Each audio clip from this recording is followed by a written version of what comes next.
Bom, boa noite, pessoal. Boa noite. Iniciei a gravação da aula. Vamos começar, então, a primeira pergunta. O que vocês esperam da disciplina de LPO? Ou melhor, assim, o que vocês imaginam que vocês vão aprender nessa disciplina? Alguém pensou assim, olhou a ementa antes?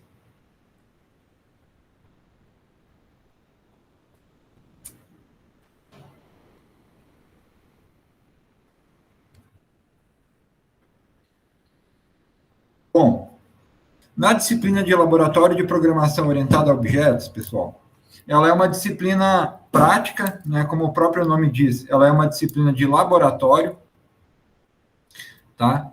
Então, as aulas a gente vai planejar de forma a tentar fazer o que a gente faria se a gente estivesse no laboratório, tá? O que seria, então, como é que seriam essas aulas? Eu vou passar o conteúdo, eu vou apresentar o conteúdo, eu vou apresentar um código-fonte, tá? Que vai descrever o conteúdo, né? Que está relacionado ao conteúdo, e a gente vai digitar esse código e fazer ele funcionar, tá? Para a gente entender como é que o código funciona.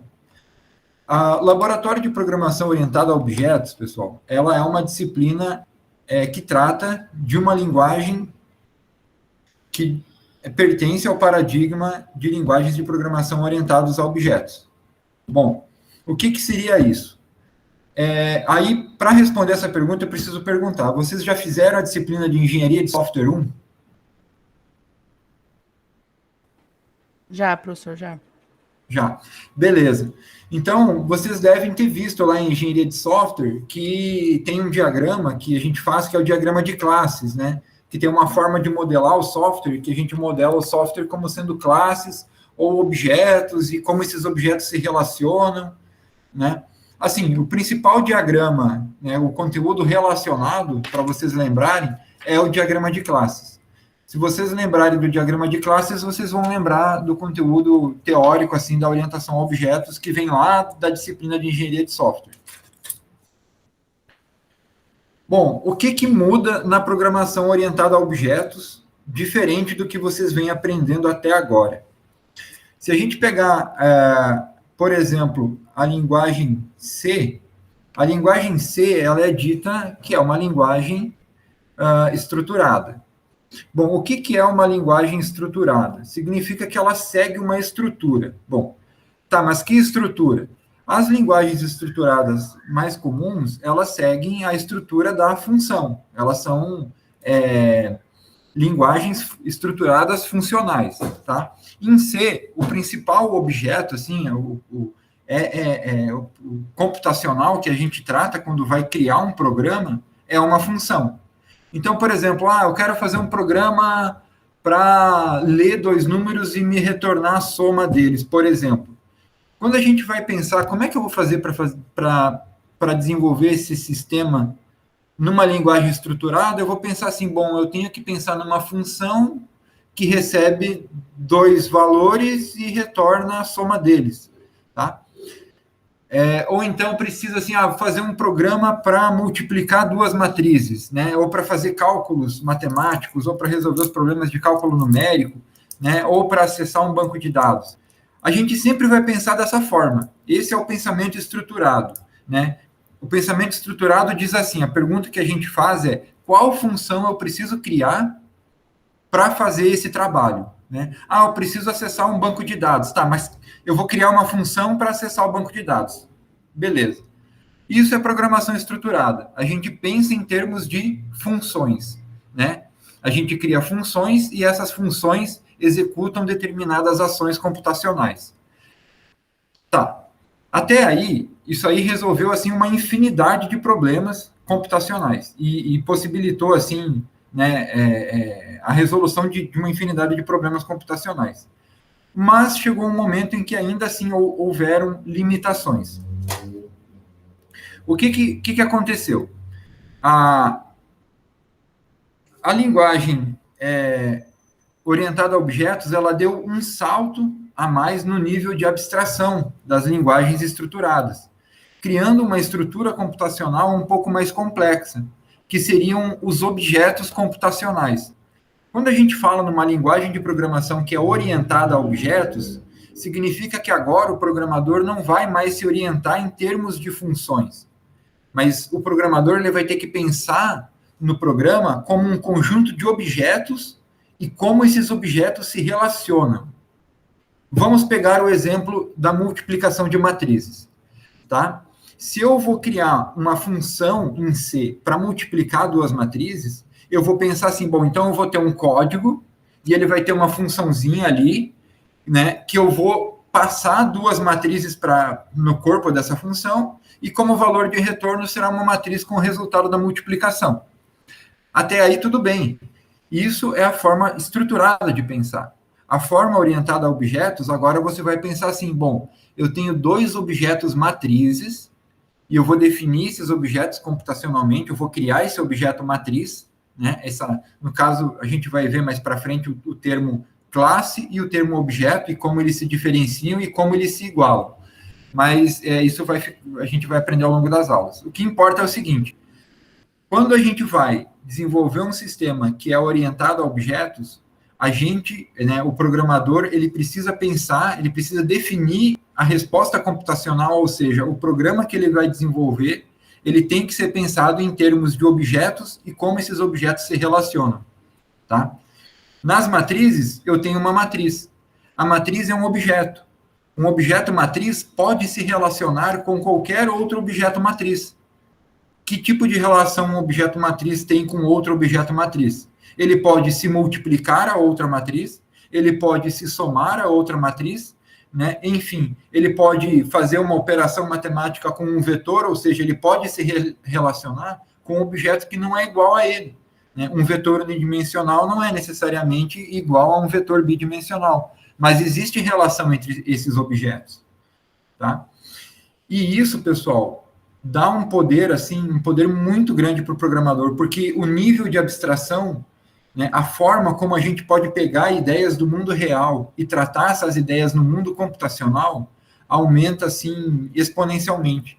Tá? A facilidade de se programar sistemas complexos utilizando o recurso de objetos, utilizando...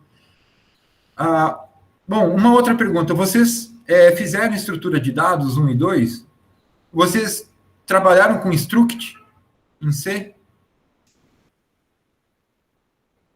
As famosas structs? Sim. Tá?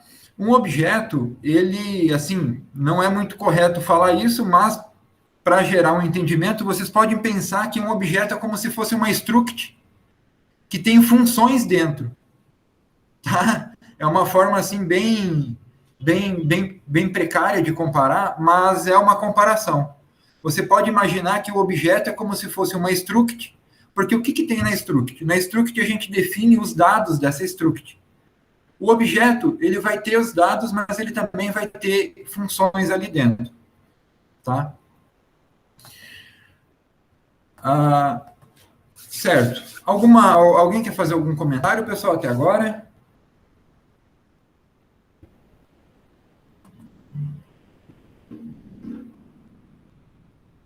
Não, pra mim dá tranquilo.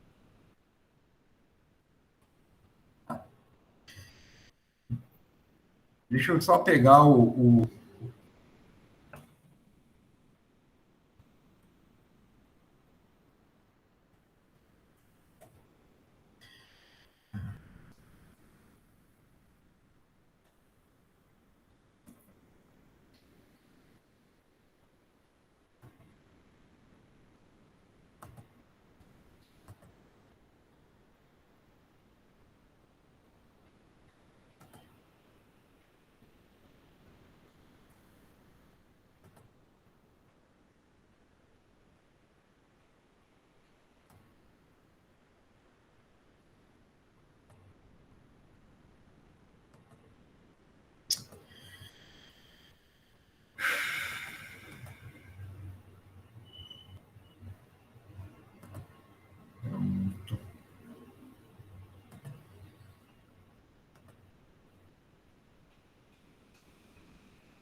Bom,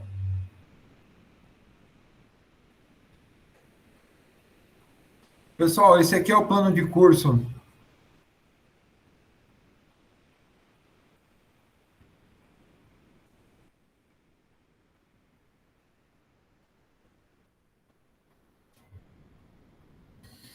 E eu não consigo dar zoom nesse modo. Bom, o plano de curso da disciplina, tá? Então, vamos lá. A ementa diz o seguinte, que a gente precisa estudar uma linguagem de programação orientada a objetos, tá? Essa linguagem de programação orientada a objetos foi escolhida a linguagem C++. A gente precisa ver o que é o paradigma orientado a objetos, e dentro disso, os principais conceitos como classe, objeto, encapsulamento, polimorfismo, herança, classe abstrata, interface, agregação, composição. Tá? O que seria tudo isso, pessoal? Bom, as classes, a gente vai aprender que as classes, né, e os objetos são praticamente a mesma coisa. A classe é a forma como a gente vai definir o objeto.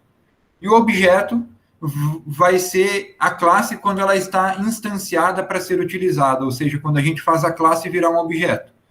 Parece um pouco confuso, mas vai ficar bem claro quando a gente começar a trabalhar com código, e aí vocês vão entender o que isso significa.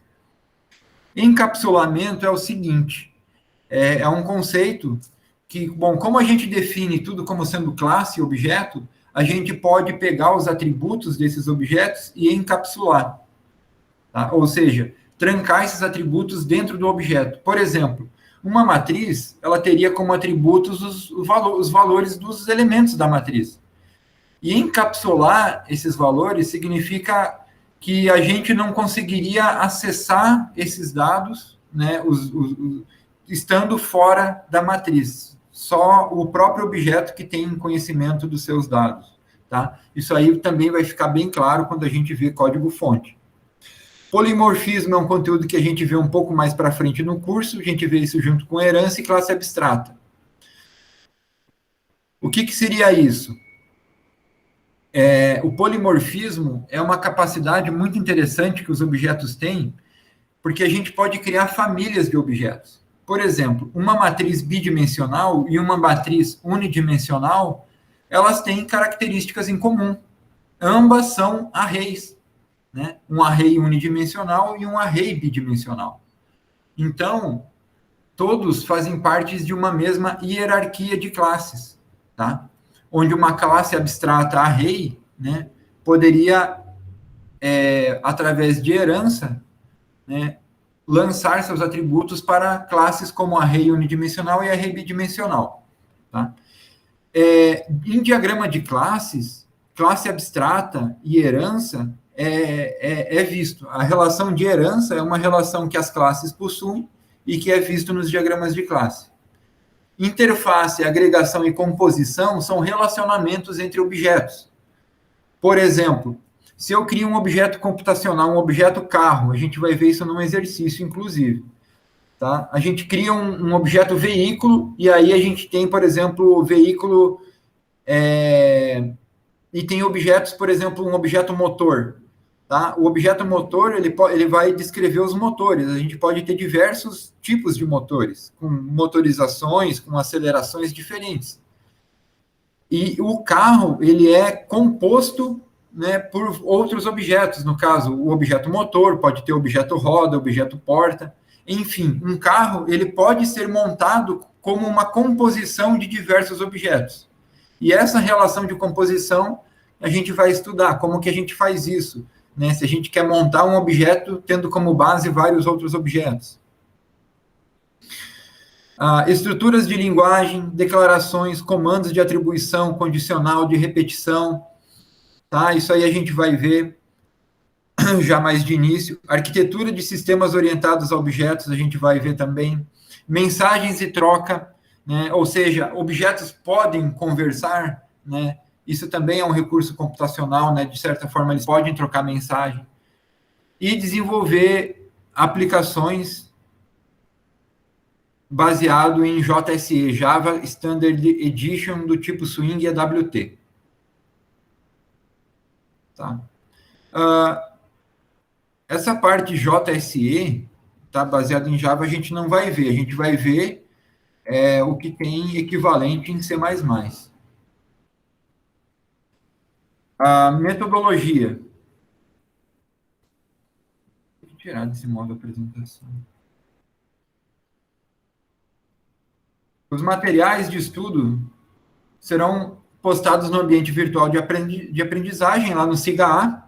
Tá? O material da aula de hoje, o PDF, eu vou postar lá no SIGA-A também. Tá? Serão realizados 2 encontros por semana, então a gente vai ter aulas todas as terças-feiras, das 19 às 21, horário de Brasília, e às sextas-feiras, escrevi sexta errado, também das 19 às 21 horas, horário de Brasília. Os encontros serão todos via Google Meet nesse link fixo, tá? Que está lá no grupo do WhatsApp. E a gente tem, então, duração de 2 horas cada aula. E aí, pessoal, eu quero perguntar uma coisa para vocês. Vocês teriam alguma disponibilidade de ir até o laboratório de computação durante as aulas? Um grupo reduzido de alunos? Porque eu posso tentar solicitar, a gente não tem muitos alunos na turma. Então, talvez até 5 alunos, ou um grupo de 4 alunos, 5 alunos, né? Isso foi só um pensamento, que eu poderia solicitar uma autorização para que poucos alunos acessassem o laboratório durante a aula e eu pudesse ministrar uma aula mista, né? Parte presencial e parte à distância, tá? Aí eu precisava saber de vocês se existe essa disponibilidade de vocês, porque daí eu posso tentar pedir essa autorização, né? Eu não sei se a gente consegue essa autorização. Algumas atividades de laboratório foram liberadas na Unemat, mas não são todas, então eu poderia tentar liberar essa atividade de laboratório e a gente faz uma aula de forma escalonada, né? Divide os alunos em alguns grupos e, tipo assim, na segunda-feira vai um grupo e na sexta vai outro, por exemplo. Tá? E, professor, eu não tenho como ir porque eu não estou na cidade, e aí não tem como. Sim. Certo. Certo. Não, sim, as aulas daí continuariam sendo todas transmitidas pelo Meet. A única diferença é que eu estaria no laboratório filmando, né, a projeção, né? Colocaria a câmera no laboratório e filmaria a aula, né? Talvez seja uma dinâmica até interessante.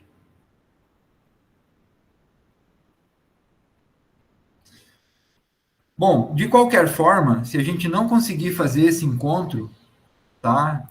Fazer a dinâmica dessa forma, né? Eu penso o seguinte: essa disciplina, ela é uma disciplina de caráter prático em laboratório, então os encontros eles serão todos síncronos, certo? Então toda segunda-feira e toda sexta-feira, a não ser que tenha algum empecilho, tá? A gente tem marcado encontro síncrono, tá? As 2 horas de segunda e as 2 horas de sexta-feira. Eu vou tentar fazer com vocês uma dinâmica o mais próximo possível com a dinâmica que eu fazia em laboratório. Não é a mesma coisa, não tem como acompanhar, né, o aluno da mesma forma como se estivesse no laboratório, tá? Mas a gente vai tentar fazer dessa forma. A avaliação vai ocorrer por intermédio de 3 listas, elas vão conter no máximo 10 questões cada, tá? Pode ser menos, e assim, as questões são todas de programação, são todas questões de laboratório. Cada lista valerá 10 pontos, e a média aritmética dessas 3 listas que vai compor a sua nota final. Tá? Da mesma forma, então, a gente vai ter 3 listas, as aulas todas serão divididas em 3 blocos conceituais. No final de cada bloco, eu vou disponibilizar a lista com o prazo para entrega. Outra coisa, eu sou bem flexível no prazo para entrega das listas, então vocês não se preocupem caso vocês não consigam fazer a lista, eu abro mais prazo. Outra coisa, a gente pode marcar algumas aulas para eu ajudar vocês a fazer as listas, tá? Uma coisa que eu acho bem legal é que todo problema de programação, quando você tenta resolver ele, né, mesmo que você não consiga, se você tentar, se você se debruçar sobre o problema um tempo e tentar resolvê-lo, né, se eu ajudar vocês a fazer depois, ainda o ganho de aprendizado também acontece, tá? Então, vocês não se sintam acanhados em pedir ajuda para resolver as listas. Eu ajudo, dou dicas, né? Isso aí é bem tranquilo. Eu posso ajudar vocês, né, com as dúvidas nas listas. Né, vocês podem mandar mensagem, né, pelo WhatsApp, lá no grupo, qualquer hora. Né, assim que eu ver, eu respondo vocês. As aulas serão sempre das 19 às 21, tá?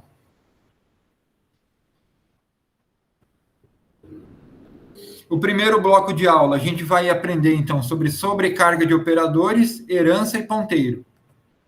No segundo bloco de aula, a gente vai aprender sobre funções virtuais, funções amigas, exceções, templates e manipulação de arquivos. E no terceiro bloco de aula, a gente vai fazer um projeto de programação. Aqueles conteúdos da ementa, eles são todos satisfeitos dentro desses tópicos que eu coloquei aqui.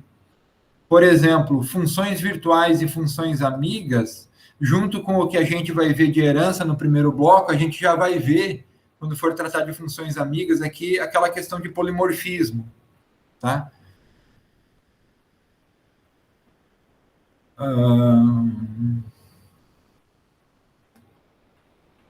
Quanto à bibliografia, pessoal, um livro, se vocês querem aprender sobre a parte teórica da orientação a objetos, esse livro do Rumbaud, né, Modelagem e Projetos baseado em UML2, da Elsevier, ele é um livro muito bom, ele trata tudinho, toda essa questão conceitual de como fazer uma modelagem de um software, como é que você pega um problema, olha para ele e transforma isso em classe e objeto, ele ensina isso passo a passo, ele ensina a desenhar os diagramas de classe, ensina a fazer os diagramas de objeto, enfim, ele é um livro teórico e bem completo, ensina sobre todas as associações, todas as agregações, composições, enfim, ele faz tudo isso do ponto de vista teórico, tá? Se vocês querem um conhecimento teórico, esse livro do Rumbaud é uma boa pedida. Livros práticos que a gente vai usar são esses livros aqui, ó, de treinamento em C++, tá? São 2 unidades, tem o volume 1 e o volume 2, é da Viviane Victorini, tá? São 2 livros muito bons, eles são livros bem técnicos que explanam conceitos da linguagem de programação. Tá? Um terceiro livro que também a gente vai usar como bibliografia básica, tá? É o livro do Deitel, C++ como programar. Tá? Esses 3 livros, que são os principais livros que eu tirei o conteúdo das aulas. Tá? São desses 3 livros que a gente vai pegar o conteúdo para as aulas. Em adicional, eu coloquei 2 livros como bibliografia complementar. É o treinamento em C, módulo 1 e 2, da Viviane Victorini, e um livro de estrutura de dados e algoritmos em C++, do Drozdek.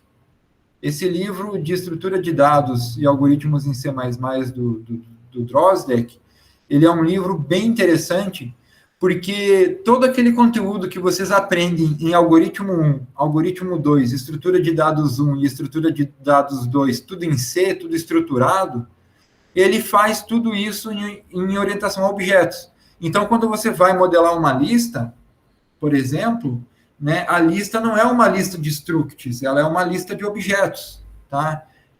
A gente vai aprender a fazer algumas coisas assim também. Quando a gente for aprender aquele conteúdo de template, a gente vai... Cadê? Aqui.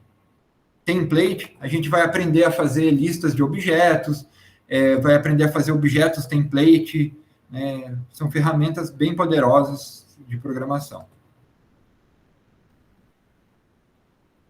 Bom, esse é o plano de curso, pessoal. Alguém quer comentar alguma coisa sobre o plano de curso?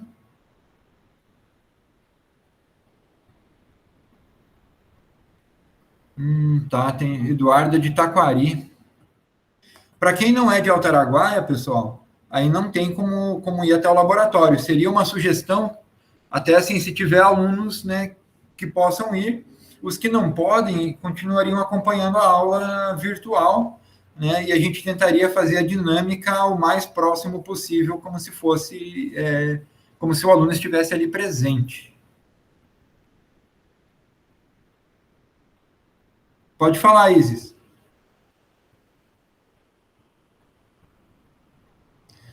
Para voltar às aulas presenciais, olha, ainda não tem nenhuma previsão oficial e, assim, eu penso que isso aí é mais político, né? Nós não podemos decidir pela gente, né? Assim, se você for pensar, os professores já estão vacinados e o cronograma de vacinação dos municípios está dentro da faixa etária dos alunos. Então, assim, tecnicamente, já poderia pelo menos afrouxar um pouco, né? Afrouxar um pouco a pandemia. Até porque as escolas, né, de ensino médio, eles retornaram, mas retornaram de uma forma intercalada, né? Não vão todos os alunos. Mas, enfim, por enquanto a gente não tem nenhuma definição. E, assim, o que eu sei é que isso aí pode mudar de uma hora para outra. De repente eu falo para vocês, ó, esse semestre não vai voltar, só vai voltar ano que vem, e aí amanhã sai uma determinação dizendo que é para voltar, né? Então, assim, é bem incerto. O que eu posso dizer com certeza para vocês é que eles pediram para a gente programar o semestre como se fosse aulas presenciais, para caso volte, não haja nenhum transtorno do ponto de vista de conflito de horário com docente e tudo mais. Então, assim, todo o semestre foi planejado como se as aulas fossem online. Tanto é que o horário em Altaraguaia está dividido, né, 2 aulas na segunda, 2 na sexta, né, os módulos em Rondonópolis também estão todos bem divididinhos, tudo certinho para não dar conflito, né, os professores assumiram um número de disciplinas também que eles... Então, não sei, não tem uma definição sobre a volta do ensino presencial. Beleza. Mas, assim, pessoalmente, eu estou torcendo para voltar logo, porque eu prefiro dar aula na sala de aula, né? Eu acho bem melhor.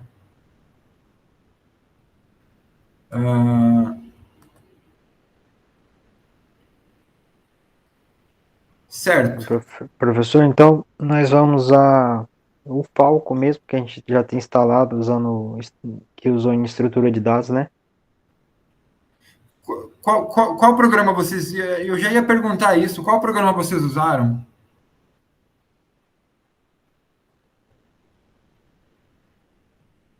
Aqui no meu tá o Falco aqui em C++. Falcon?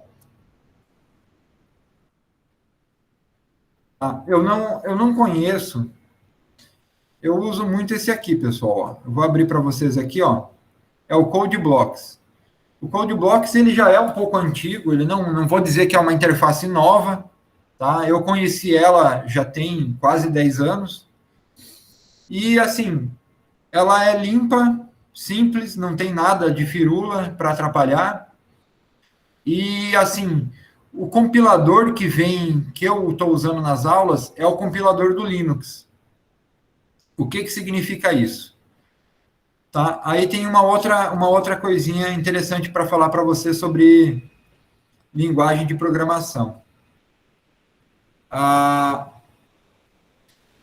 Quando a gente vai fazer um programa em C ou C++, tem aquela questão da portabilidade, né? O que seria isso? A gente tem basicamente 2 grandes sistemas operacionais, que é o sistema Windows e o sistema Linux. E esses sistemas operacionais, eles não são ou não eram compatíveis entre si, tá? Ou seja, a forma como o Linux gerencia o hardware da máquina é diferente da forma como o Linux gerencia o hardware da máquina. A forma como o Windows e o Linux, né, enviam as instruções para o processador, gerenciam a memória, enfim, né, endereçam a memória, é diferente. Então, a forma como o código, né, de máquina vai executar nessa plataforma é diferente. Por que eu estou dizendo isso? Porque no início da computação, voltando um pouco mais, compilador. Tá? O que é o compilador? No início, tinham-se linguagens de máquina. Tá? Nos primeiros computadores, as primeiras programações eram feitas diretamente em linguagem de máquina, diretamente em binário. Não sei se vocês já viram aquelas fotos do ENIAC, aquele primeiro computador valvulado e tal, e aí quando você tem aquela aula de introdução à computação, que o professor vai mostrar a história da computação e mostra o ENIAC, sempre tem aquele comentário. A programação do ENIAC era feita por cabos e jumpers, né? A pessoa ia lá, tinha um rack cheio de jack lá, e ela ia lá e plugava os cabos e fazia as ligações de cabos, fazia a entrada de dados e a entrada de programação. O que era isso? Né? Um cabo plugado era um binário, né? Um cabo não plugado é um zero binário.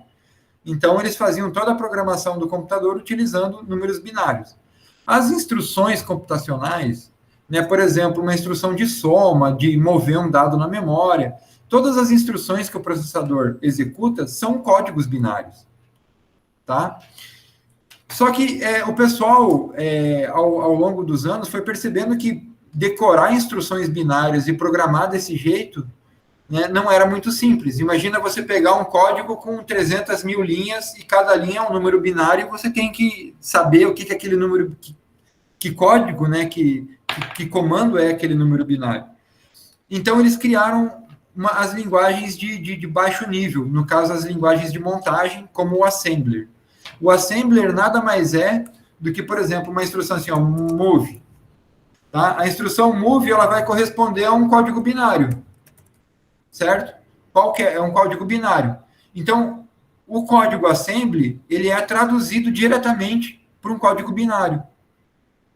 Cada instrução em assembly tem uma instrução em binário correspondente. Mas mesmo assim, ainda assim era complicado programar. E aí, os caras criaram, né, os pesquisadores criaram as linguagens de alto nível, né? Por exemplo, a linguagem C. A linguagem C, ela é uma linguagem que precisa ser compilada. Ou seja, todo aquele texto que você gera em alto nível, né, de uma linguagem mais próxima à linguagem humana, ele é compilado para um código em assembly, em linguagem de máquina. Tá? Então, quando a gente gera um código em C e a gente chama o compilador vai ser o programa que vai pegar esse texto nosso, vai ler, vai interpretar e vai compilar ele, tá? Vai transformar ele em um código de máquina. Certo? Por exemplo, laço for não tem em assembly. Tá? Os laços em assembly são feitos de outra forma. Tá? Então, toda vez que tiver um laço de repetição, ele tem que reconhecer isso e transformar isso em um código assembly. E o código assembly que roda no Linux é um tipo, e o que roda no Windows é outro tipo. E entre as diferentes versões do Windows também podem ocorrer diferenças entre bibliotecas de hardware, né? Tem aquela biblioteca Win32, que todo o código-fonte que roda no Windows utiliza. Enfim, é diferente. Quando a gente compila então, o compilador padrão do Windows é o compilador da Microsoft. Quando você baixa o Visual Studio, ali você baixa o compilador da Microsoft. Todo o código que você gerar no Visual Studio vai gerar um executável que só poderá ser executado no Windows. Tá? E aí, pessoal, surgiram diversos compiladores ao longo dos anos.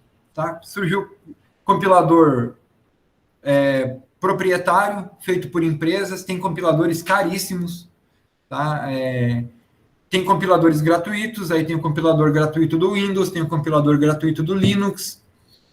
E assim, cada fabricante, cada empresa foi gerando assim suas particularidades no código, tipo assim, esse compilador aqui ele consegue compilar um laço com condições a mais, então a gente vai mudar um pouquinho a sintaxe da linguagem.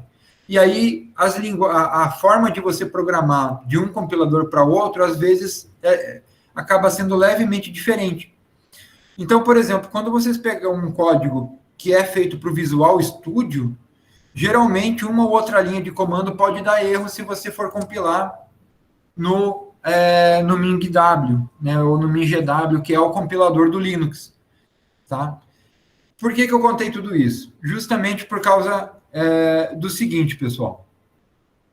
Eu testei todos os códigos de todas as aulas no compilador do Linux, que é o compilador que segue o padrão da linguagem C mais estritamente. Tá?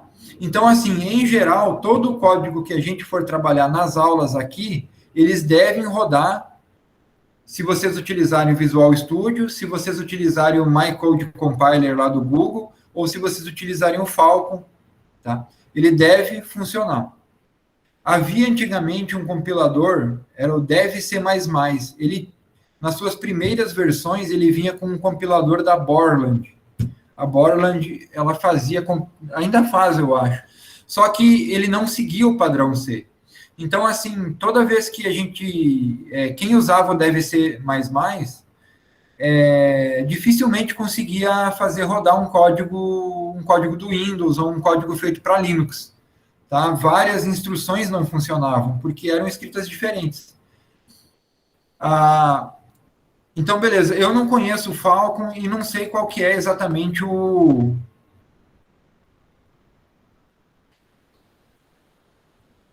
Falcon é o compilador padrão, peraí. Vou voltar aqui, Falcon. Professor... Postou o link dela, Falcon é o compilador padrão de uso do professor Darley já.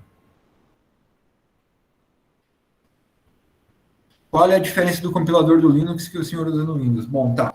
Falcon, eu não sei. Falcon, ele é uma interface de desenvolvimento, uma IDE. Tem que ver qual é o compilador que o Falcon usa. Deixa eu até buscar aqui. Deve ser o...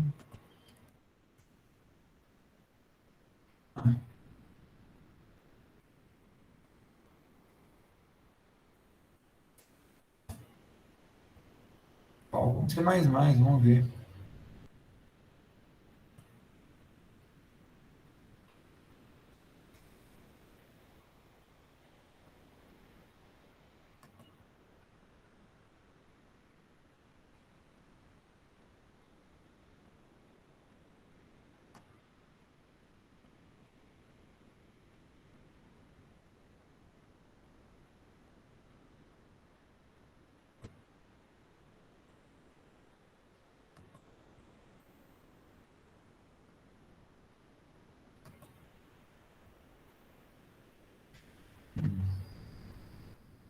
Aqui diz que o Falcon usa o MinGW como compilador, então, basicamente, é o mesmo compilador, só muda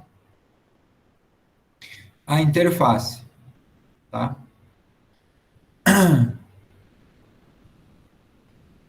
Qual a diferença do compilador do Linux que o senhor usa no Windows? Não, assim, ó, o MinGW...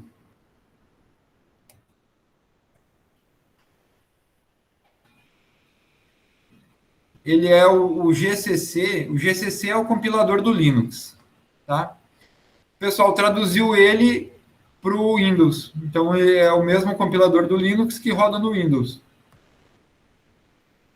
que acontece?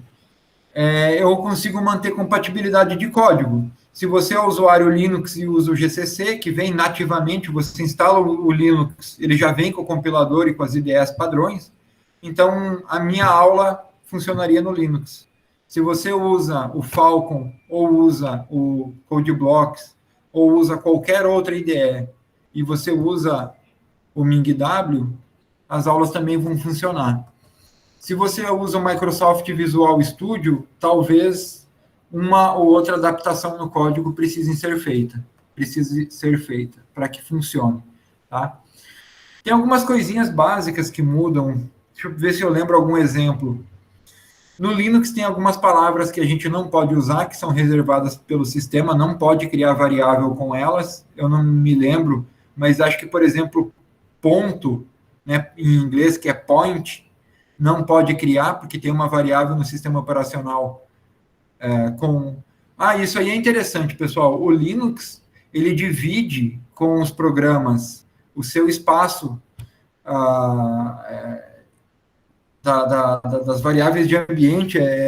Por exemplo, se o Linux tem uma variável reservada, você não pode usar no código. Tem umas particularidades. Tá? Então, assim, por padrão, a gente prefere utilizar academicamente o compilador, que ele é mais abrangente, né? Que ele te dá mais possibilidades, tá? Mas o estilo de programar é basicamente o mesmo.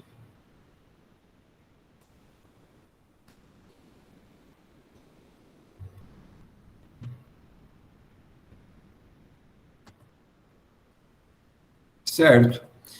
Outra pergunta. Todos têm interface de desenvolvimento instalada? Todos já sabem como é que cria um código, põe para rodar, como é que compila?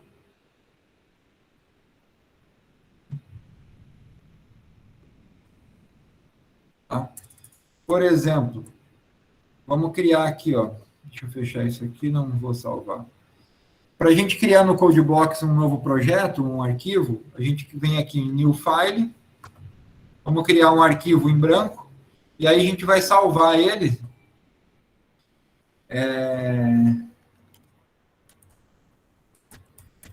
E aí é que tem uma coisinha importante, pessoal. A gente precisa salvar como .cpp. Tá? Por que isso?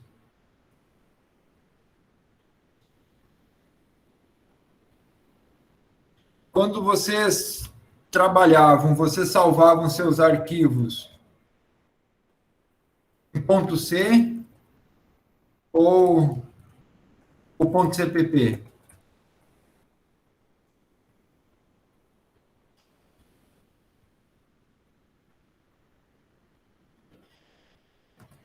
Tem uma diferença muito grande entre você salvar um arquivo como sendo .c e como sendo .cpp. Então, ó, aqui a gente tem hello2.cpp e hello2.c, dois arquivos diferentes. Tá? A diferença é a seguinte, pessoal. Quando a gente baixa aqui, ó, deixa eu ver aqui, ó, Settings Compiler. Olha só. Essas aqui são as configurações do compilador, tá? Existem todas essas opções de compilador que vocês podem usar no CodeBlock. Inclusive os compiladores da Microsoft. Você instala ele e seleciona aqui o que você quiser. Esse Ciguin também é um compilador bastante utilizado. O da Borland está aqui, ó. Compilador para 8051, para fazer sistemas embarcados. Se você quiser embarcar num processador 8051 ou num processador da ARM, também pode baixar o compilador lá no fabricante e adicionar aqui e compilar. Mas vamos lá, ó. E aí tem isso aqui, ó. C Compiler e C++ Compiler. Isso aí é bastante importante, pessoal, porque o compilador C, ele vem, na verdade, com dois compiladores diferentes. Ele vem com o GCC, que é um compilador da linguagem C, e vem com o G++, que é o compilador da linguagem C++. Tá? Quando a gente programa em C, a gente salva em .c. E aí, automaticamente, ele vai chamar o GCC, que é o compilador dos códigos feitos em C. Quando a gente chama o G++, quando a gente salva o arquivo em .cpp, o compilador que vai ser chamado é o g++.exe, tá? Que é o compilador do C++. Olha só, quando eu mando compilar aqui, Olha aqui, ó, o que ele chamou, ó. Ó o código, aqui é o código como se estivesse compilando no DOS, aqui embaixo, ó. g++.exe, menos C, aí ele botou o caminho, ó, né, documentos, hello2.cpp, tá? Quando a gente vai compilar o outro, olha só, ó, ele chamou o GCC, tá? gcc.exe, ó, gcc.exe, menos C, hello.c, tá? Então, são executáveis diferentes que são chamados. E a linguagem C e a linguagem C++ possuem diferenças gritantes. A principal delas é o paradigma orientado a objetos. Outra principal diferença é que, por exemplo, na linguagem C a gente não tem variável booleana, né? Eu não posso escrever bool aqui. Apesar de ele ter reconhecido, ter botado em azul, né, dá erro de compilação, né? Essa palavra não existe em C. E ela já existe em CPP. Tá? Como é que a gente trabalha com variável verdadeira e falsa em C? Usando o 0 e o 1. O 0 representa o falso e o 1 o verdadeiro. E em C++?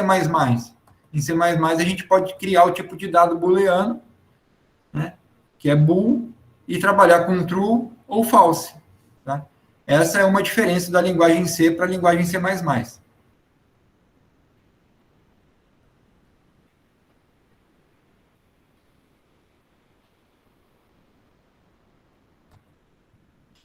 Certo.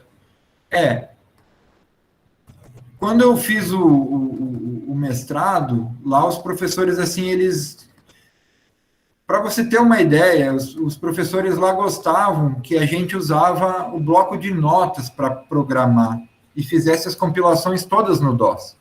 Porque, assim, pessoal, tem muita coisa que acontece no processo de desenvolvimento de software que a interface de desenvolvimento mascara para a gente e a gente acaba não aprendendo. E é muito importante, por exemplo, diretivas de compilação, né? Tem muita coisa que a gente pode fazer, por exemplo, com diretiva de compilação que não é feita. Aqui o CodeBlocks coloca as diretivas de compilação para a gente selecionar.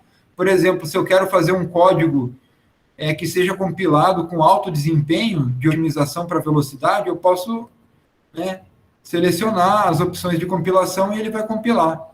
Se eu quero salvar numa pasta diferente, ou, enfim, se eu quero compilar um código que tenha reunião de vários códigos, né, compilar, né, criar diretivas de compilação não é uma tarefa muito simples, né? A gente pegar um projeto de um único arquivo, ou de 2 arquivos, 3 arquivos, e compilar isso numa IDE, é fácil.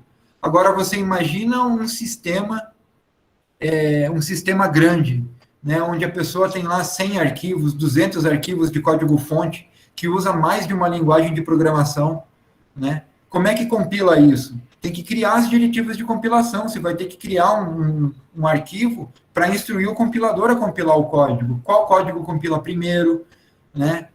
Como que eu vou compilar essa parte do código ou aquela parte do código, como é que eu transformo isso ou aquilo num programa.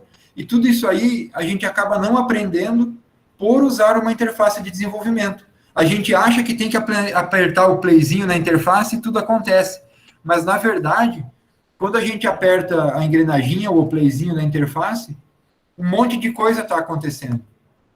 Né? O compilador ele precisa chamar um monte de instruções. Aqui ele chamou só 2 para compilar esse código. Né? Aqui, por exemplo, o que significa chamar GCC menos C? O que é esse menos C? Né? Aí depois ele passa o arquivo. E depois o que é o menos O? O que é essa diretiva de compilação menos O? Né? E aí ele passa o nome de um arquivo .o. Quando a gente for ver a compilação,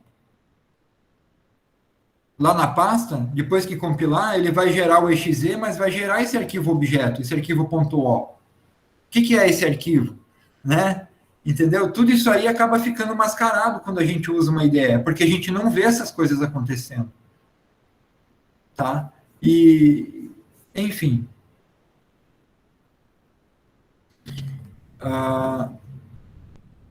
Vamos lá.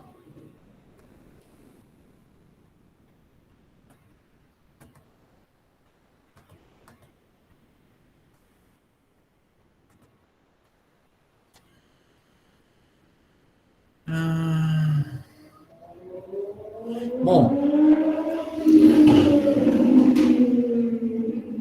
vamos fazer um código bem simplesinho aqui, ó.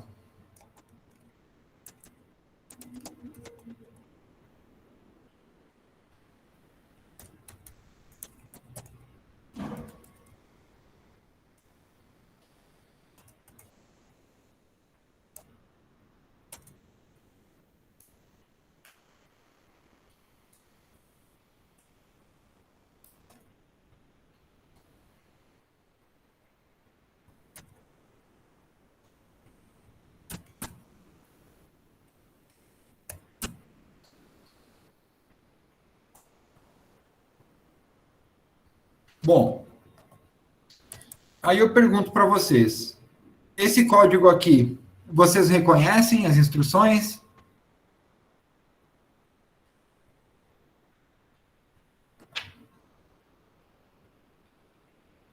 Uhum. Certo. Então, vocês já usavam o cout e o endl, por exemplo, para escrever na tela?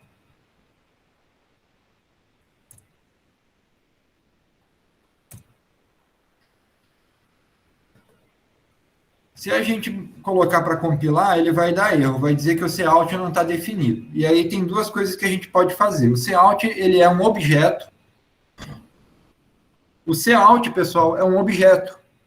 Quando a gente usa o cout e usa o operador de redirecionamento para objeto, o que está acontecendo aqui?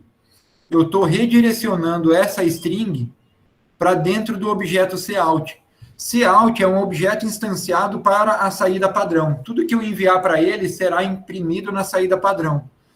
Por padrão, a saída padrão é o vídeo, então vai ser impresso na tela.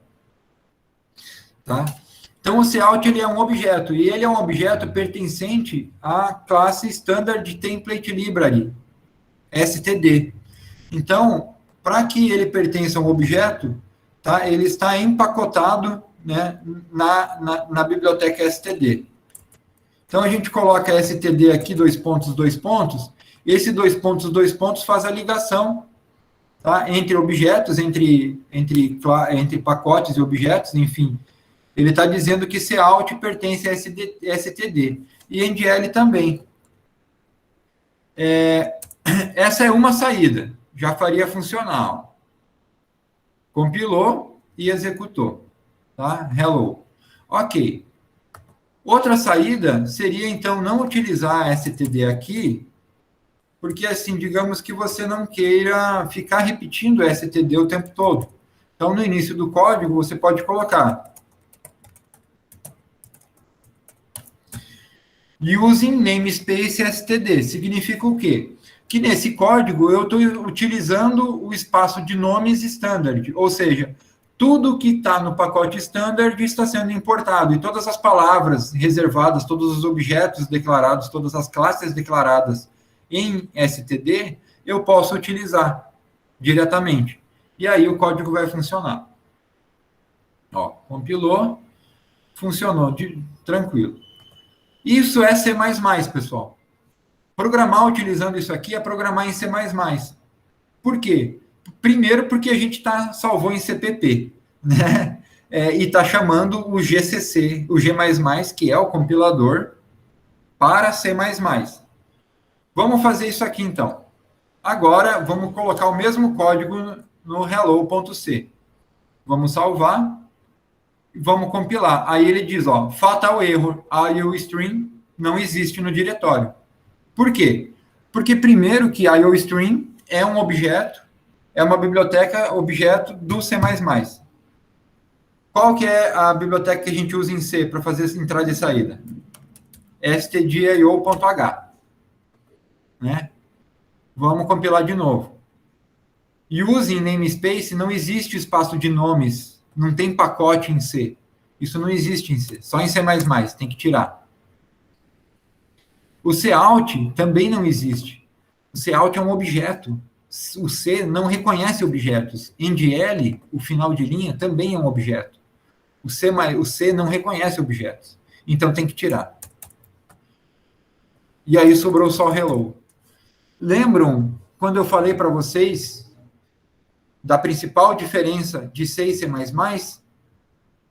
em C++, eu trabalho com objetos e como eles se relacionam, tá? Cout, essa string aqui inteira, isso aqui e esse NDL são vistos como objetos. E a relação, o relacionamento entre eles é essas setinhas aqui, ó, o operador de redirecionamento. Então, o objeto saída padrão se relaciona com a string da seguinte forma: ele está recebendo a string e enviando para a saída, né? O relacionamento entre eles. E aqui, em C, qual que é o meu objeto principal computacional? São as funções. Então, eu não vou usar um objeto para fazer essa saída. Eu só vou conseguir fazer essa saída se eu usar uma função. Qual função? A printf. A printf, que é a nossa função de saída em C. Então, vamos lá, ó. Compilou e printou. Hello. Certo? Ah, sim, e o endl? O endl é o famoso /n, né? Vamos lá, compilar, rodou. Olha, ó, hello, da mesma forma que a gente tem o código em C++, tá? Olha aí, ó, hello. Os dois têm exatamente a mesma resposta, 1.28, 0.128 e 0.149 segundos. Deu uma diferencinha de tempo, mas enfim.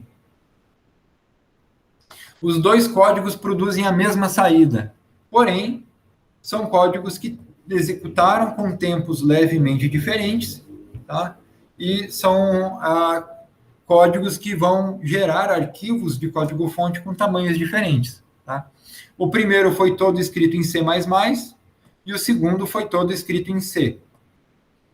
Qual que são as principais diferenças?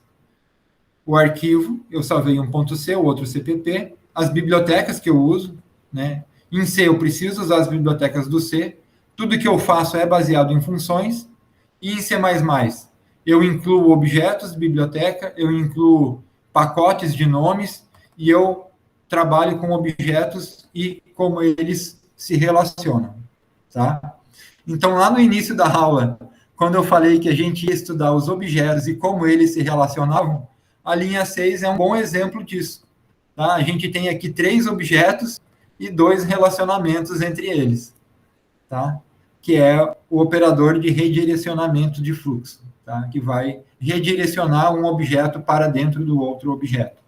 E aqui em C, não. Em C eu preciso de uma função, né? Eu passo a informação para a função e a função vai executar a ação dela, nesse caso, printar na tela a mensagem. Certo? Pessoal, alguma dúvida? Conseguiram pegar a diferença entre C e C++?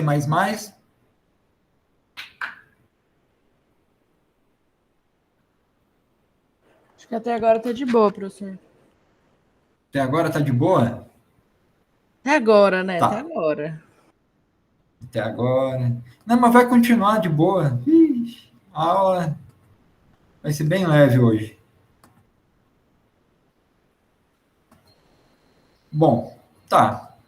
Então, agora que a gente viu as principais diferenças entre C e C++, vamos fazer algumas coisinhas em C++. Como é que eu...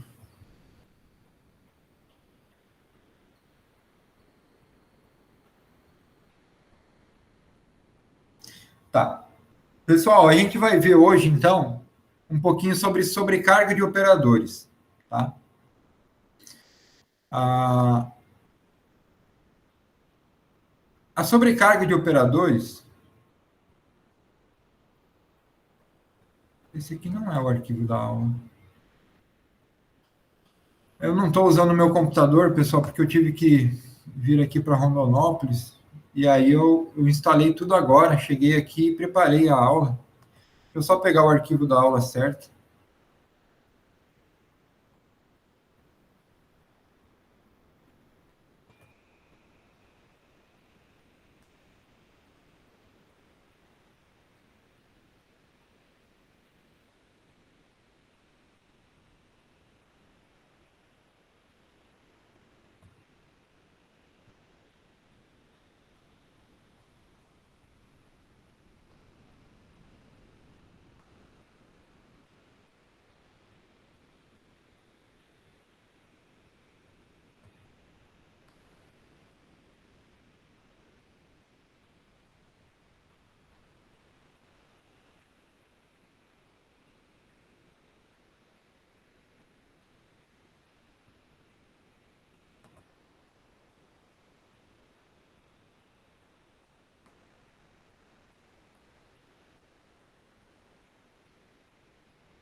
Ok.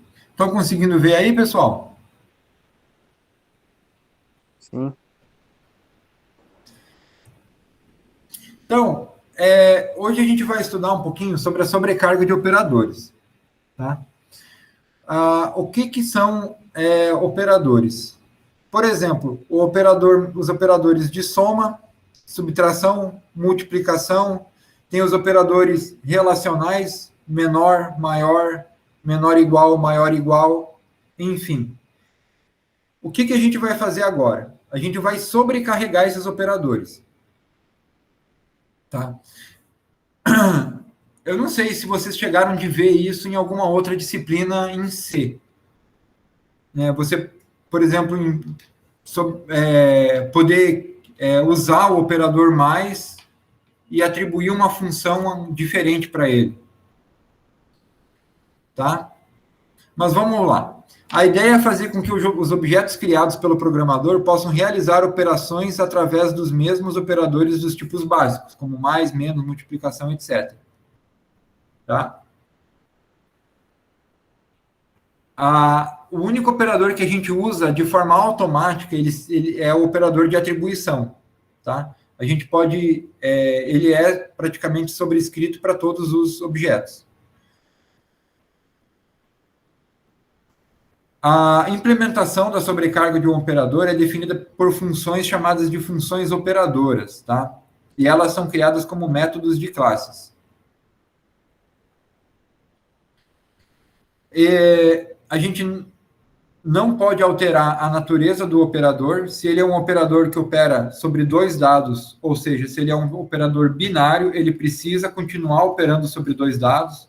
Se ele é um operador que atua sobre um dado, ou seja, se ele é um operador unário, ele precisa trabalhar em cima do único dado. Não se pode criar novos operadores, a não ser os operadores que já existem. O operador de acesso a membro de classe, ponto, ele não pode ser sobrecarregado. O operador de resolução de escopo, que é o dois pontos, que é aquele que atribui, né, que diz a qual escopo eu pertenço, né? Por exemplo, std, dois pontos, cout. A gente usa dois pontos, porque ele é o operador de resolução de escopo, e ele diz que o cout pertence ao escopo do std, né? Ou seja, cout pertence a std. Operador condicional ternário, né? O igual dois pontos, ele é um operador ternário, ele não pode ser sobrescrito. Aqui embaixo tem um exemplo de uso do operador ternário. Não sei se vocês lembram como é que usa, mas a gente vai usar ele bastante até nas aulas. Tá? Ele é um operador que ele tem dois símbolos. Ele tem aqui o interrogação e o dois pontos. Isso significa assim, ó. Antes do interrogação, tem que vir um condicional lógico. Ou seja, uma instrução que seja verdadeira ou falsa. Nesse caso, a azão menor que B, né? A maiúsculo menor que B. A aplicação desse operador relacional vai retornar um valor lógico, ou seja, verdadeiro ou falso. E aí, então, a interrogação vai perguntar, né? É verdadeiro ou é falso? Se for verdadeiro, ele vai retornar o que tiver logo após a interrogação. Se for falso, ele vai retornar o que está após os dois pontos. Tá? Esse é o operador ternário. É o único operador em C e C++ que opera com três dados, três operandos. Opera sobre três operandos. Operador unário é aquele que opera sobre um único elemento. Por exemplo, quando a gente faz I++ ou I menos menos, né? É um operador que opera sobre uma única variável. Vamos ver, então, agora, como primeiro exemplo, a sobrecarga do operador mais pré-fixado. Eu não sei se vocês lembram das aulas de C, mas o operador ele pode ser pré-fixado ou pós-fixado. Né? Tem uma diferença muito grande em eu fazer I++ ou fazer mais I. Se eu colocar o operador unário antes ou se eu colocar o operador unário depois. Tá? Então, pessoal, aqui tem uma classe. Tá? A classe .cpp. Como é que...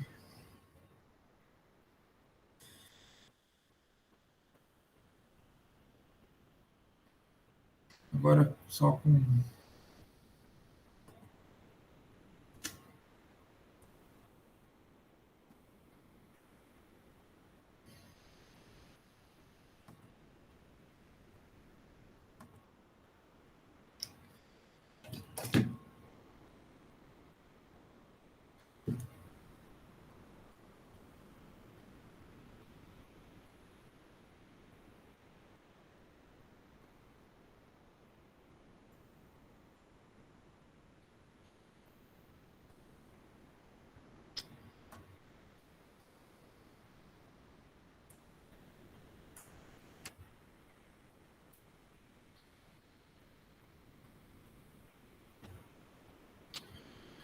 Mas...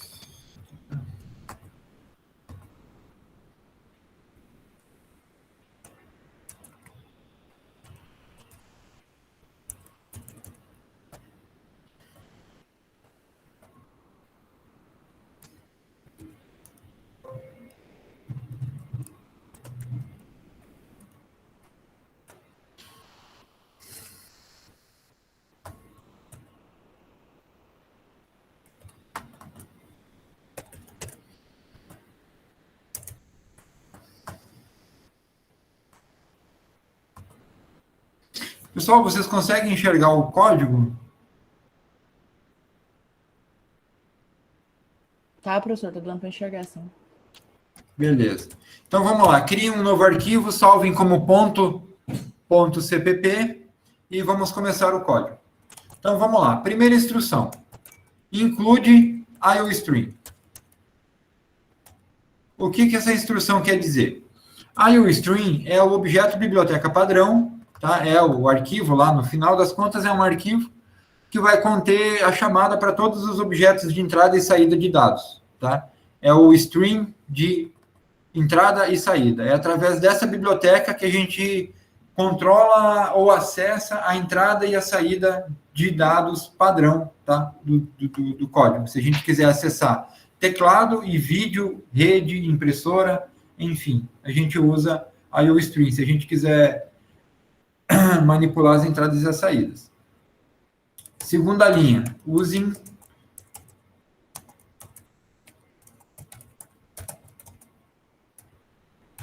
namespace std, ou seja, a gente está usando o espaço de nomes standard, tá? Ou seja, a gente está informando para o código para o compilador, que ali na frente ele vai encontrar nomes de objetos que pertencem a std e a gente não está indicando explicitamente, então ele vai ter que encontrar. Tá. Aí agora, pessoal, vem outra questão interessante. O que é um ponto, por exemplo, num plano cartesiano? Se eu tenho um plano cartesiano, caramba, que retas lindas essas, né? Eu tenho x e tenho y. Tá? Um ponto aqui, ó, que ponto bem desenhado. Um ponto, ele vai ser definido pelo quê? Por uma tupla das suas coordenadas x e y, ok?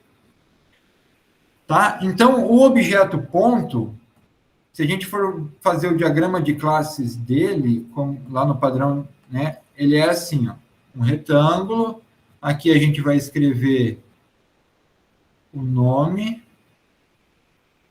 Estou usando o mousepad, pessoal, então, ponto, tá?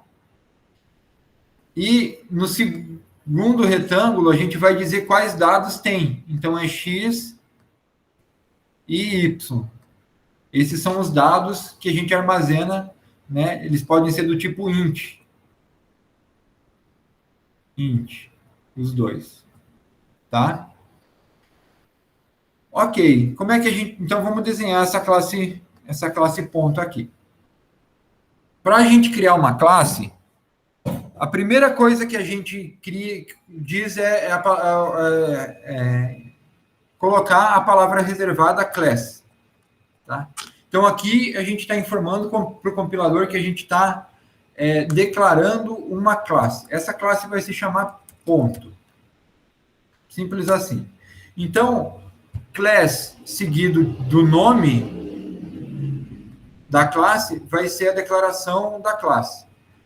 A classe ela precisa estar definida dentro de um bloco e esse bloco finalizado com ponto e vírgula. Tá. Dentro de uma classe em C++,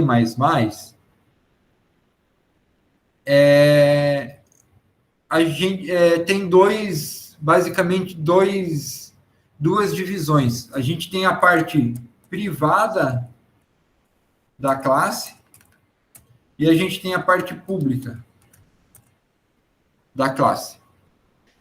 Lembra quando eu falei aquela questão de encapsulamento? Tem a ver com isso. A parte privada da classe, pessoal, a gente declara ali tudo o que só poderá ser acessado de dentro da classe. Tá? Então, assim, é uma boa prática de programação declarar todos os dados membros de uma classe na seção privada. Tá?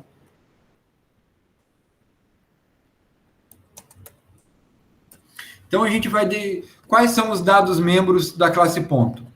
A classe ponto possui 2 dados membros, né? Tem 2 dados que definem um ponto, tá? A coordenada x e a coordenada y. Essas 2 coordenadas são os dados que definem um objeto. Pessoal, um objeto do mundo real, qualquer, ele possui basicamente 2 coisas que o definem, né? Qualquer objeto, a gente precisa de 2 coisas para defini-lo. A gente precisa dos dados membros desse objeto, ou seja, tudo aquilo que é mensurável e define o objeto, e a gente tem os comportamentos do objeto. Tá? E computacionalmente não é diferente. Por exemplo, se a gente pegar uma cadeira, quais seriam os dados membros dessa cadeira? Todas as informações, desde o peso da cadeira, a altura da cadeira, o material da cadeira, enfim, todas as informações que você queira modelar, né, que sejam variáveis, são os dados membros, são dados que pertencem à cadeira. E a gente tem ações que a gente pode fazer com essa cadeira. A gente pode sentar na cadeira, a gente pode mover a cadeira, né? Então, são essas ações que são executadas por esse objeto. Todos os objetos computacionais, então, vão ser definidos em termos de dados membros e funções e comportamentos. Tá? Tanto é que no diagrama de classe, a gente tem 3 divisões para o desenho de uma classe. Na primeira divisão, a gente tem o identificador da classe, tá? o identificador. Na segunda divisão, a gente declara os dados membros, e na terceira divisão, a gente declara os métodos. E aí, pessoal, uma coisa que é bem importante, quando a gente fala em orientação a objetos, a gente não fala mais em funções. A gente fala em métodos. A gente não diz que um objeto tem uma função. O objeto ele tem um método. Tá? Ele tem dado membro e método. Tá? Então, vamos lá. Os dados membros que definem um ponto são suas coordenadas. Tá? E quais ações a gente pode fazer? A primeira ação que a gente pode fazer é construir um ponto. Então, a gente cria um construtor. O construtor ele é um método que vai, exatamente como o nome diz, ser responsável por construir o objeto. Toda vez que eu quiser usar um objeto, o método construtor é chamado, se eu declarei ele, se ele foi declarado. E é nesse método que a gente vai colocar as instruções que vão deixar o objeto pronto para uso. Por exemplo, esse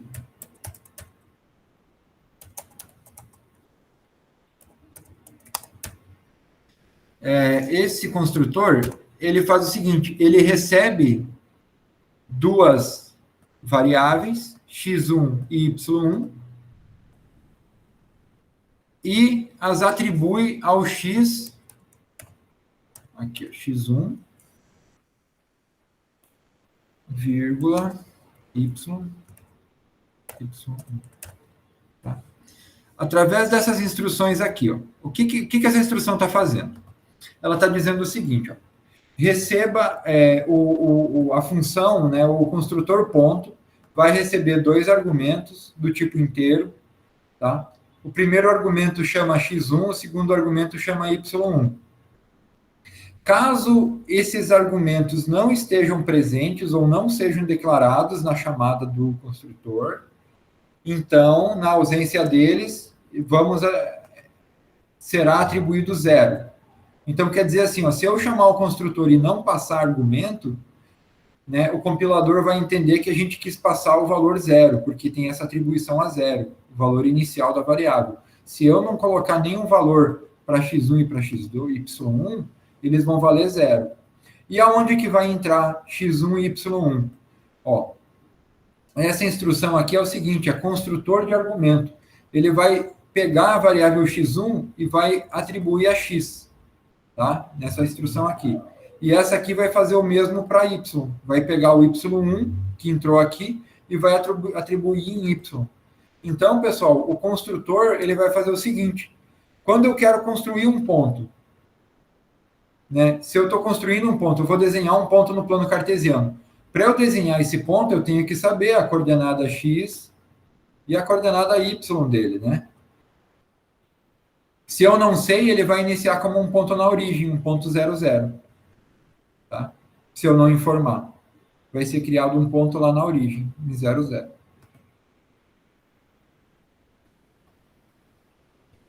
E aí, o que eu posso fazer com um ponto?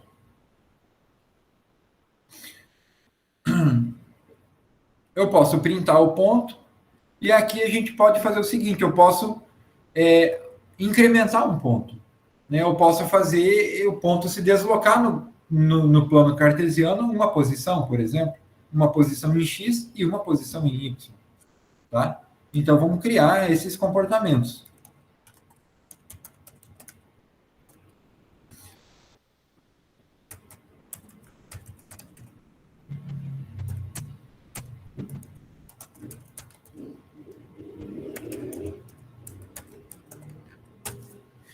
Beleza. Aqui, pessoal, a gente declarou, então, dois métodos. Tá? O método que faz a sobrescrita do operador prefixado mais, e o método print, que vai imprimir o ponto na tela. Tá? Eu não lembro, eu não sei como que vocês aprenderam a programar, mas vocês aprenderam um recurso que a linguagem C tem, que é fazer as declarações das funções antes do corpo das funções. Por exemplo, você vai criar, lá no início do código, você cria todas as declarações das funções, e aí cria a função main, e lá no final do código que você vai criar o corpo das funções. A classe seria a mesma coisa. Aqui a gente não vai botar o corpo das funções. Porque assim, para facilitar a leitura, eu quero saber o que tem nessa classe. Aí eu deixo o código aqui enxuto. Eu crio só as declarações, ó, tá? Só a declaração e depois eu crio o corpo. Então, vamos lá, vamos ver como é que fica o corpo dessas funções. Vamos criar da função do operador primeiro. Tá? O corpo do construtor já está aqui. Como o construtor tem um corpo de uma linha, esse aqui é o corpo do construtor. Ele só faz atribuir. Tem como fazer esse construtor de outra forma? Tem. Depois, a gente poderia fazer ele fazer atribuição direta. Tá? Como é que seria isso? A gente teria que abrir e fechar, né, as chaves e colocar aqui, ó, x recebe x1, ponto e vírgula, e y recebe y1, ponto e vírgula. Tá? Isso aqui, ó, é exatamente igual ao que está acontecendo aqui em cima. Certo? Exatamente igual o que está acontecendo aqui em cima. Isso aqui é exatamente igual a essa linha aqui. Tá? Só que essa forma aqui, pessoal, é a forma padrão de fazer essas atribuições no construtor. Essa forma aqui, ela não é mais assim que se faz os construtores em C++, tá? Essa segunda forma direta aqui não se usa mais, tá? Se usa construtor de inicialização de atributo. Beleza? Vamos lá, então. Void ponto. Por que eu estou fazendo isso? Ó, pessoal, a classe, ela acaba aqui no ponto e vírgula. Tá? Quando eu fecho essa chave aqui, ó, e boto esse ponto e vírgula, eu fechei a diretiva class. Então, eu preciso informar que o que eu estou escrevendo aqui pertence à classe ponto. E é por isso que a gente usa o operador de relacionamento de escopo. Para eu dizer que isso aqui, ó, pertence ao ponto, está relacionado ao escopo da classe ponto. Tá? O operador aqui, essa função que eu estou escrevendo, ela é de ponto. Ela é da classe ponto. Mas ela está fora da classe ponto. E, inclusive, pessoal, a gente pode fazer isso aqui em um arquivo separado, inclusive. E aí dá origem àqueles arquivos .h e os arquivos .cpp. Eu vou falar disso aí mais para o final do curso, tá? Mas a gente pode dividir as classes em mais de um arquivo, inclusive. Então, o que o operador pré-fixado faz? O operador pré-fixado vai fazer o seguinte, quando a gente chama mais i, né, ele vai incrementar e depois vai atribuir a variável. O que seria o incremento de um ponto? Digamos que o meu ponto valha 5, 6, a coordenada dele. É uma coordenada 5, 6. Ele está aqui na coordenada x5 e na coordenada y6, esse ponto aqui em cima. Então, aqui está valendo 5 e aqui está valendo 6. Como é que eu faço o incremento de um ponto? Né? O i++, na verdade, o mais está atribuindo o quê ao i? Está atribuindo um inteiro. Né? Então, quando eu vou fazer um incremento de um ponto, eu vou incrementar esse ponto em uma unidade inteira. O quê? A coordenada x e a coordenada y. Né? Se eu fizer esse ponto mais, ele vai passar até a coordenada 6 em x e 7 em y. Né? Ele vai passar para cá agora. Né? Ele vai ficar um ponto mais aqui em cima. Certo? Então, é isso que o código tem que fazer. Como é que a gente faz isso? Incrementando pré-fixadamente cada uma das variáveis, cada um dos dados membros do objeto, mais y. Tá? Vamos ver como é que vamos imprimir. Ó. Void ponto, dois pontos, print.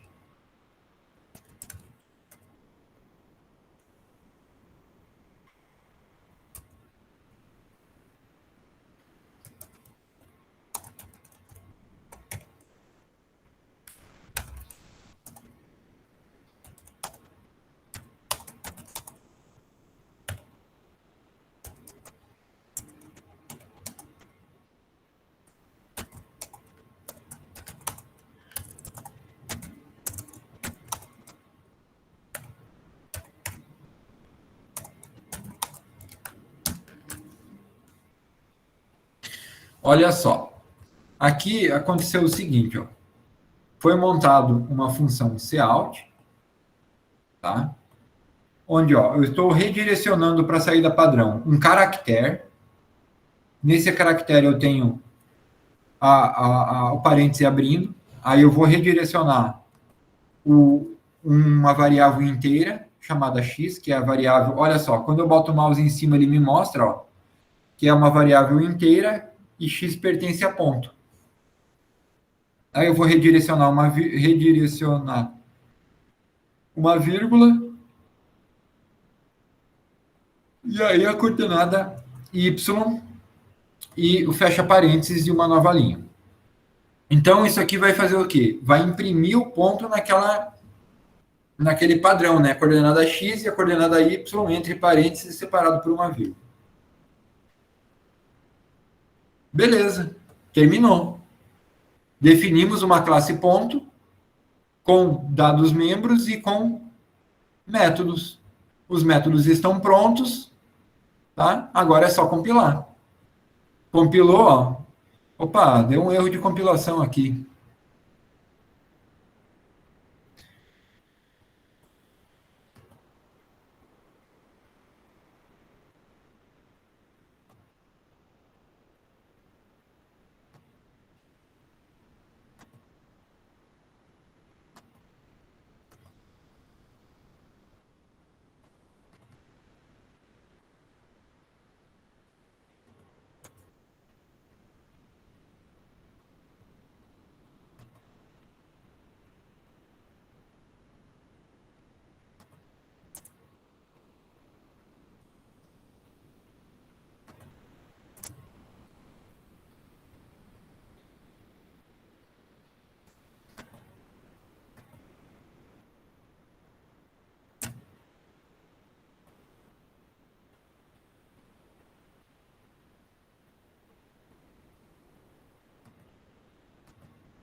Ah, exatamente, não é isso. Precisa ter o início e fim. Vamos lá. Beleza, ó, compilou. Qual que foi o erro aqui? Enfim, a linguagem C, toda vez que a gente declara uma função e a gente não coloca o ponto e vírgula no final, significa que ela tem corpo. Não é só declaração. Então, aqui o construtor ele tem um corpo. É um corpo de construção. Então, o corpo padrão tem que ser deixado vazio. Então, tem que botar a abertura e o fechamento das chaves ali, porque senão ele não funciona. E aí, compilou. Tá certinho. Que erro que ele deu? Ele deu assim, ó. Não está definida uma referência para o in-main. Opa, não tem a função main. E aí vem a pergunta. Como é que a gente usa esse ponto agora? A gente acabou de criar uma classe ponto que define um ponto. Como é que a gente usa isso agora? Então, vamos lá. Vamos criar a função main. Int main.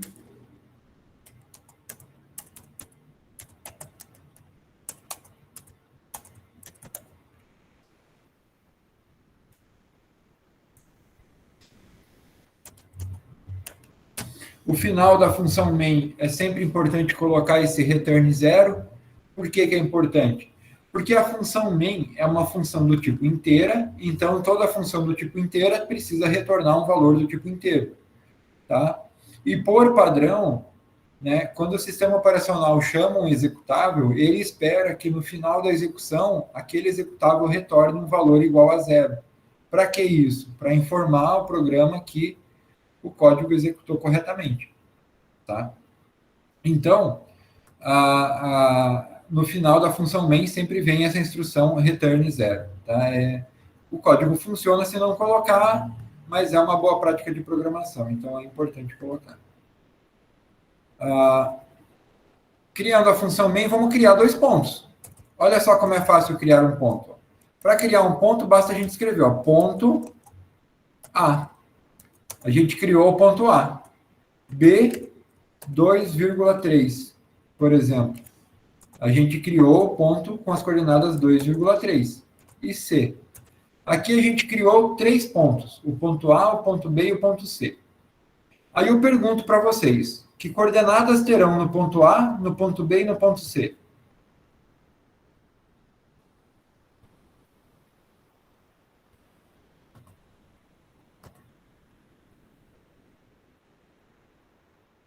O Eduardo perguntou se essa classe é como se fosse um struct. Sim. Até essa parte aqui em cima, ó, é quase como se fosse um struct, né? E numa struct a gente define lá se tem int, se tem float, as variáveis que tem na struct e usa aquele ponto, né? Aquela struct como se fosse uma caixinha, né? Como se fosse uma variável só e lá dentro tem um monte de variável. Aqui a gente também vai usar o ponto como se fosse uma caixinha. Mas além de ter as variáveis lá dentro, a gente pode acessar os métodos. Então vamos lá, pessoal. Ó. A e C serão 0, ok. O ponto A e o ponto C, eles não, a gente não está passando nenhum valor para o construtor deles, tá? Então, eles vão ser inicializados com 0, sim. Olha aqui. Aqui está o construtor, ó, ali, nessa linha aqui, ó. Quando o compilador chegar aqui, ó, ponto A. Aqui ele vai parar e ele vai, nessa declaração, ele vai chamar isso aqui, ó, essa função da linha 12 para o ponto A. Para o ponto A, a gente não passou o valor para x e y, então vai ser 0. Para o ponto C também. Para o ponto B, a gente está passando o valor 2 e o valor 3. O valor 2 está primeiro, a primeira variável é x. O valor 3 é o segundo, a segunda variável é y. Então, vai ser 2 para x, 3 para y. Vamos conferir? Cout. Agora, vamos botar aspa dupla, tá? Que a gente vai trabalhar com string de caractere, e isso também é algo que não existe em C, tá? A manipulação direta de strings, a gente consegue manipular strings muito mais facilmente em C++ do que em C. Vamos lá, então. A igual A ponto... Vamos botar na valinha. A ponto print. Olha só que legal, pessoal. Eu posso acessar, ó, B ponto, ó. Eu posso acessar o dado membro X, eu posso acessar o dado membro Y e eu posso acessar um método print dessa classe ponto. Através do operadorzinho ponto, né? Do operador de acesso a membro de objeto. Olha só. Só que o X e o Y estão marcados como vermelho aqui, ó. Eu não posso acessar daqui de fora porque eles são privados. Ele está me dizendo aqui. Eu posso acessar o print. O print ele está dizendo que está verdinho. E o ponto, pessoal, é o construtor. Tá? Eu posso... há casos em que você queira chamar o construtor explicitamente. Tá? Você chama o construtor e passa, por exemplo. Tá? Há casos que você vai precisar fazer isso.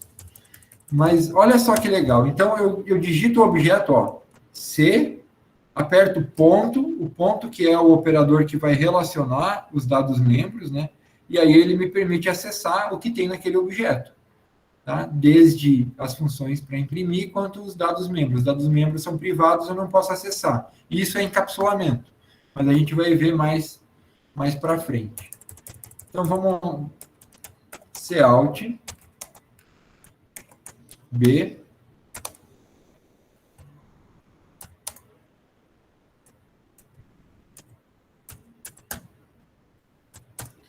B.print. Vamos lá, compilou, sem erros, rodando, olha aí.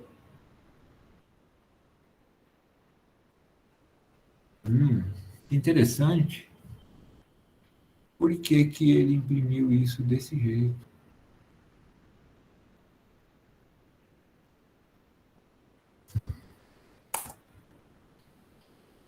Print, cout.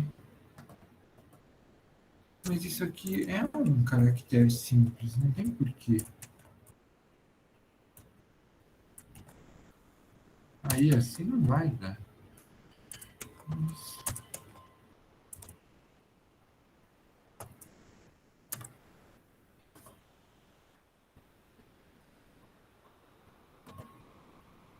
Bom, beleza.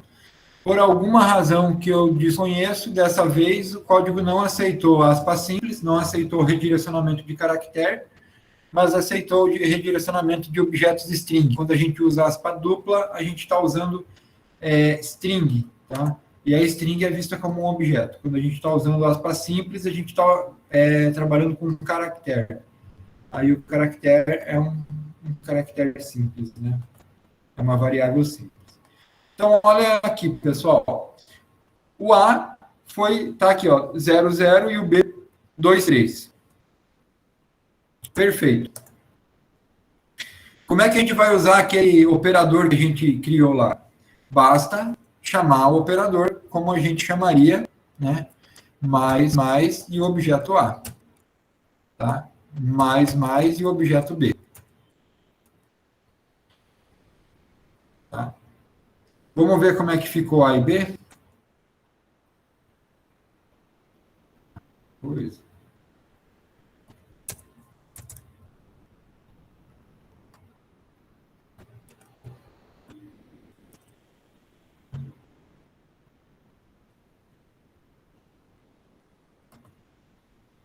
Olha aí. Depois do incremento, o A assumiu como ponto 1, 1, coordenada 1, 1, e o B, coordenada 3, 4. Tá? Então, eles foram incrementados na linha 39 e na linha 40, e aí a gente imprimiu o resultado disso. É o resultado desse incremento. Ok, o operador ele é pré-fixado. E os operadores pré-fixados, eles primeiro incrementam para depois atribuir.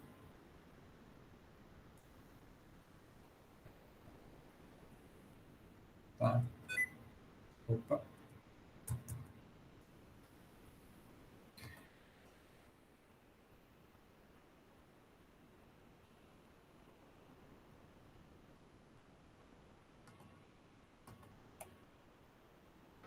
Bom, vamos seguir então. Outra coisa, ó, C igual a A. Lembra do operador de atribuição? O operador de atribuição ele funciona para objetos, ele já vem sobrescrito. Então, eu posso atribuir um objeto tipo ponto a outro objeto tipo ponto naturalmente. Tá? Então, quando a gente fizer aqui C ao C.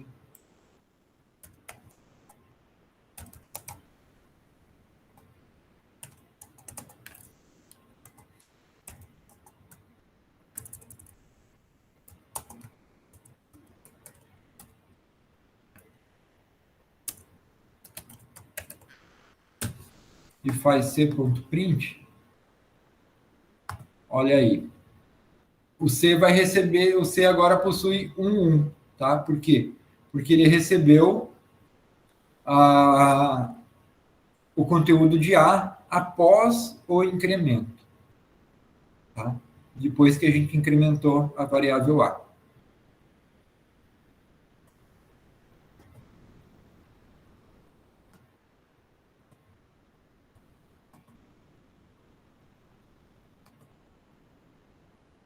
Bom, vocês conseguiram fazer o código aí, pessoal?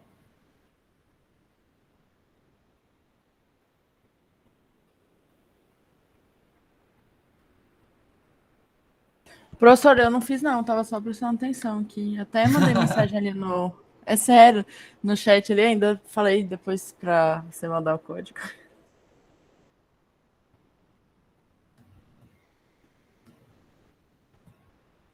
Ah, tá, acabei de ver. Disponibilizo sim, pessoal. Disponibilizo o código sim.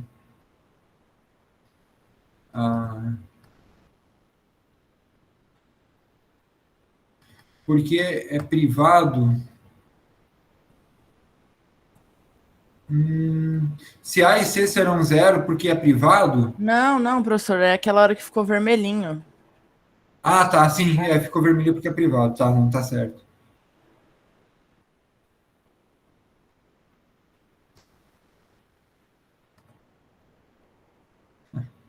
Ficar com uma tela só, abre ali e fica replicando, né?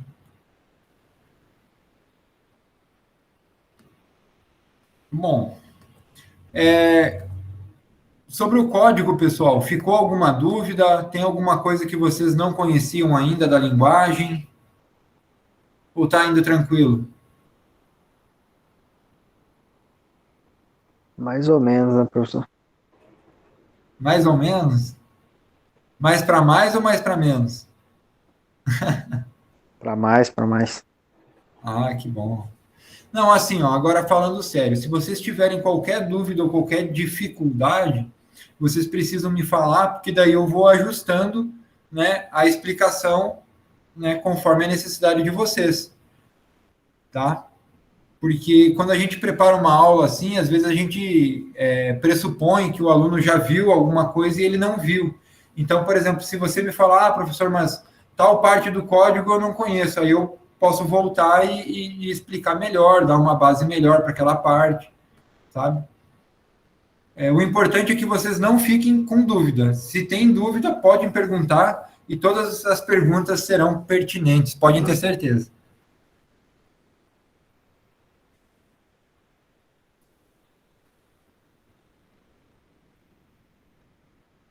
Tipo class, Class é uma palavra reservada para o C++, né? Então, ela só é utilizada quando a gente vai realmente definir uma classe, tá? Quando a gente vai definir a classe. Vocês já tinham programado em C++?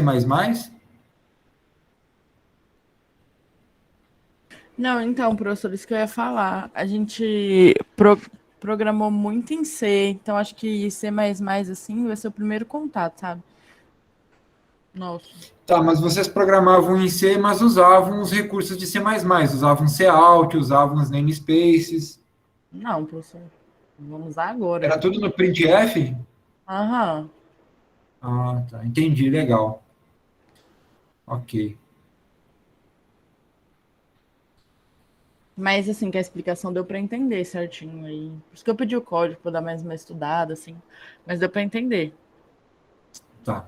Não, perfeito, pessoal, perfeito. Essa é a primeira aula, tá? E assim, se ficou dúvida, não tem problema. Na próxima aula a gente vai ver mais conteúdo, vai ver mais código, né? E aos pouquinhos todas essas dúvidas elas vão desaparecendo, vocês vão perguntando, vão sabendo formular, né, melhor as dúvidas e assim até o final do curso vocês vão aprender bastante coisa legal de C++, podem ter certeza.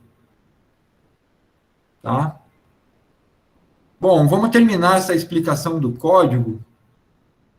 Então, toda vez que a gente vai sobrescrever um operador, a gente tem que usar a palavra reservada operator.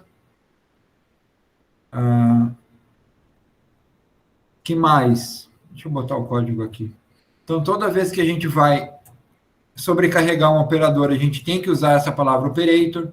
Toda vez que a gente for criar uma classe, a gente usa dessa forma, usa a palavra reservada class, seguida do nome da classe, do identificador da classe.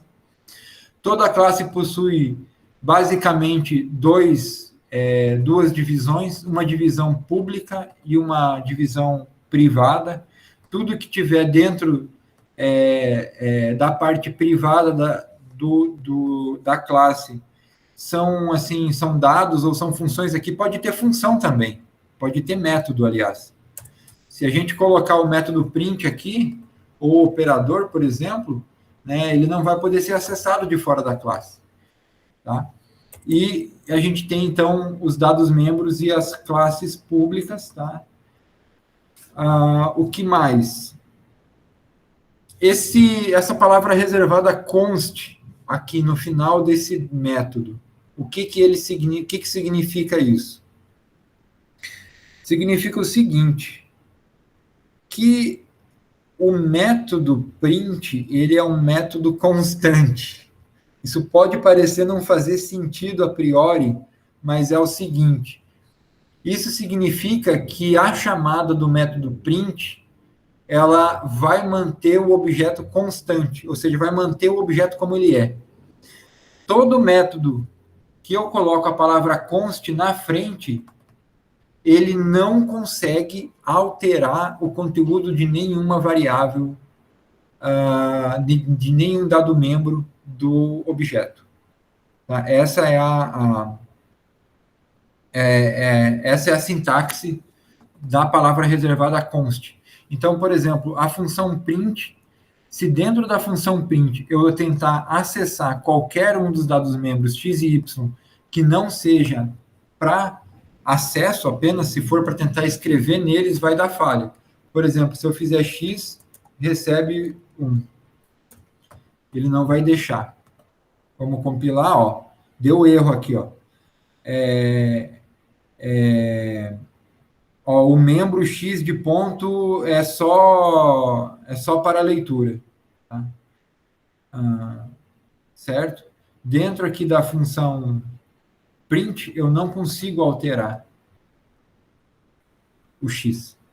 Não consigo alterar. Por que isso é importante? Para você manter o escopo do objeto, para você manter o objeto seguro. Se, por exemplo, uma função print, ela é feita só para imprimir, ela não é feita para modificar o objeto. Então, você garante a consistência. Colocar o const ali, você garante que aquela função não vai fazer nenhuma modificação no objeto ao ser chamado. Tá? Mas a gente vai ver essa palavra reservada a const mais para frente, novamente, tá?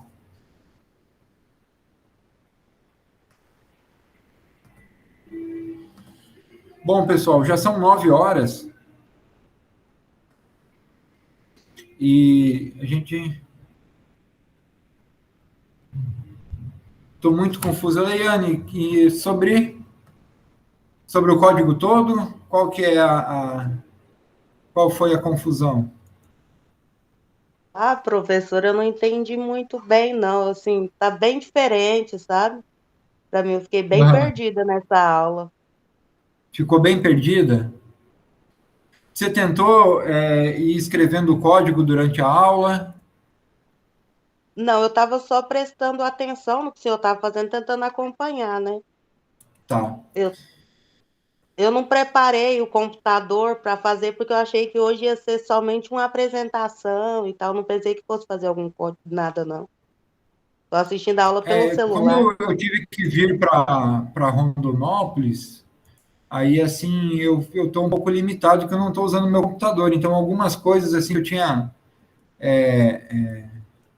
mais iniciais, assim, preparadas, né? Eu pulei, por exemplo, a instalação do CodeBlock, né? Ali eu percebi que vocês já usavam o Falcon, então eu pulei essa parte que ensina a instalar o CodeBlock, baixar o CodeBlock.